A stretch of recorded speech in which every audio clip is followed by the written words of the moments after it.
కడప జిల్లాలో పోతులూరి వీరబ్రహ్మేంద్ర స్వామి మఠానికి సంబంధించి పీఠం ఆధిపత్య సమస్యను పరిష్కరించేందుకు 8 మంది పీఠాధిపతులు రంగంలోకి దిగారు. సమస్య పరిష్కారానికి 2 తెలుగు రాష్ట్రాలలోని పలు మఠాలకు చెందిన 8 మంది పీఠాధిపతులు చొరవ తీసుకున్నారు. అందులో భాగంగా పీఠాధిపతుల ప్రత్యేక బృందం 7వ తరం వీరా భోగ వెంకటేశ్వర స్వామి సతీమణులతో పాటు వారి కుమారులతో చర్చలు జరిపారు. వారి అభిప్రాయాలను సేకరించారు. ఆస్తుల మాత్రమే వీలునామా ద్వారా పంచే హక్కు ఉంటుందని పీఠాధిపతులు అభిప్రాయం వ్యక్తం చేశారు. త్వరలోనే మఠానికి నిర్వహణ అధికారిని పీఠాధిపతుల ద్వారా నియమించాలనేది ఆమె చేస్తామని తెలిపారు. ఎండోమెంట్ చట్టం ద్వారా పీఠాధిపతులు పనిచేస్తున్నారని, ప్రజల అభిప్రాయాలకు అనుగుణంగా నిర్ణయాన్ని తెలుసుకుంటామని పీఠాధిపతి వారసులు 4 రోజుల సమయం కోరారని, భక్తులు, వారసులు, ప్రజల నుంచి అభిప్రాయాలను సేకరించామని పీఠాధిపతులు తెలిపారు. తొందరలోనే పీఠాధిపతి పట్టాభిషేక మహోత్సవాన్ని ఘనంగా నిర్వహిస్తామని వెల్లడించారు.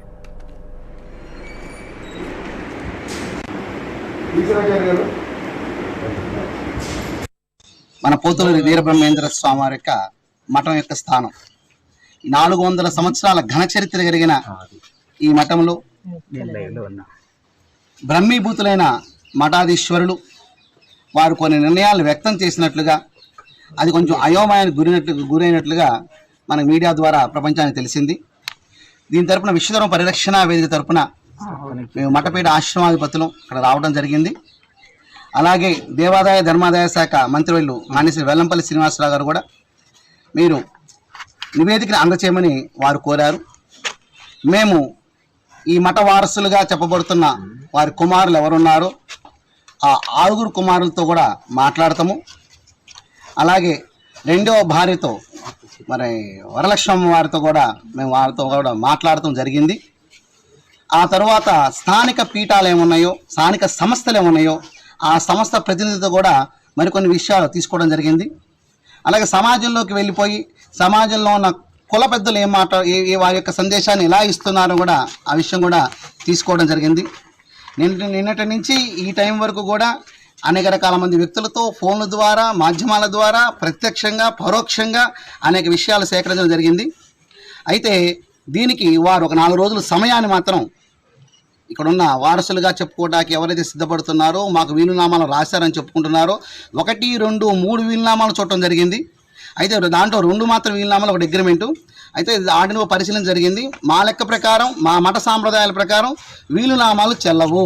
అసలు మొట్టమొదటిగా పోతులూరి వీరబ్రహ్మేంద్ర స్వామి వారి వ్యవస్థాపకులుగా ఉన్నారు కాబట్టి ఆయన పరంపర అయిన సాంప్రదాయం ఏ విధంగా వస్తుందో ఆ సాంప్రదాయం ఎంతో ఎలా గౌరవించుకోవాలనే విషయాన్ని ఒకటి తీసుకోవాలి. ఆ తర్వాత ఎండోమెంట్ యొక్క విధానంతో వీళ్ళకి ఈ మఠానికి ఉన్న అనుబంధ విషయాలు ఏమున్నాయో 2వ విషయాన్ని తీసుకోవాలి. ఈ 2 విషయాన్ని పరిగణన తీసుకుని దాని యొక్క పరిస్థితుల ప్రకారంగానే వారసుడు అనేది ఈ పీఠానికి వారసుడు వస్తారని చెప్పేసి వారి ధర్మపరంగా ఇక్కడ జరుగుతుందని చెప్పేసి మేము ప్రభాగాఢమైన విశ్వాసంతో నమ్మకంతో ఉన్నాం. మన పోతులూరి వీరబ్రహ్మేంద్ర స్వామి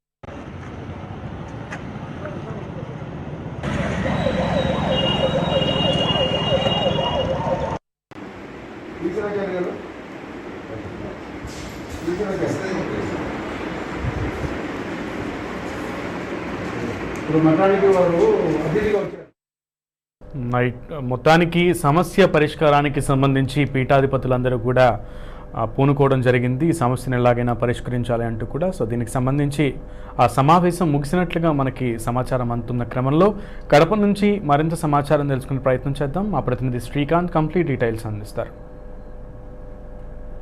శ్రీకాంత్. సునీల్, కడప జిల్లాలోని పోతులూరి వీరబ్రహ్మేంద్ర స్వామి మఠానికి చెందిన పీఠాధిపతి వ్యవహారం ఒక కొలిక్కి వచ్చినట్లు తెలుస్తుంది. గత పీఠాధిపతి వీరభోగ వసంత వెంకటేశ్వర స్వామి మరణ అనంతరం చోటు చేసుకున్న పరిణామాలపై తెలుగు రాష్ట్రాలలోని పలువురు పీఠాధిపతులు కలుగు చేసుకుని 2 రోజుల పాటు మఠంలోనే బస చేసి అటు కుటుంబ సభ్యులతో పాటు ఇటు గ్రామ ప్రజలతో చర్చలు నిర్వహించారు. పీఠాన్ని అధిరోహించడానికి వెంకటేశ్వర స్వామి కుటుంబ సభ్యులలో ఎవరికి అర్హత ఉందన్న అంశంకు పరిగణనలోకి తీసుకుని ఈ చర్చలు కొనసాగిస్తున్నట్లు తెలుస్తుంది. మరోవైపు ఇదే విషయానికి ఎండోమెంట్ శాఖ కూడా ఓ లేఖ ద్వారా అభిప్రాయ సేకరణ అందిస్తున్నట్లు సమాచారం అందుతుంది. అయితే మొత్తం మీద 2 రోజులు వ్యవధిలో పీఠాధిపతిని ప్రకటించే అవకాశాలు కనబడుతున్నాయని చెప్పవచ్చు. ఒక పక్క ఉత్కంఠభరితంగా జరిగిన ఈ వ్యవహారం పీఠాధిపతులు కలుగ చేసుకోవడంతో ఈ సమస్య ముగిసినట్లుగా తెలుస్తుంది. అయితే మొత్తం మీద చూసినట్లయితే 7 తరాలుగా ఇటువంటి వివాదాలు తావు ఇవ్వకుండా కొనసాగినటువంటి కాలజ్ఞాని వీరబ్రహ్మేంద్ర స్వామి మఠంపై ఒక్కసారిగా వివాదం చోటు చేసుకోవడంతో అటు భక్తులతో పాటు ఇటు జిల్లా ప్రజానికం కూడా ఒక రకమైనటువంటి ఉత్కంఠభరితమైన వాతావరణం కొనసాగిందని చెప్పవచ్చు. అయితే పీఠాధిపతులు అందరూ కలిసి సమస్య పరిష్కారంలో సఫలీకృతం కావడం పట్ల స్వామి భక్తులు కూడా ఆనందం వ్యక్తం చేస్తున్నటువంటి పరిస్థితులు బ్రహ్మమ్మ గారి మఠంలో చోటు చేసుకున్నాయని చెప్పవచ్చు. Right Srikanth, thank you.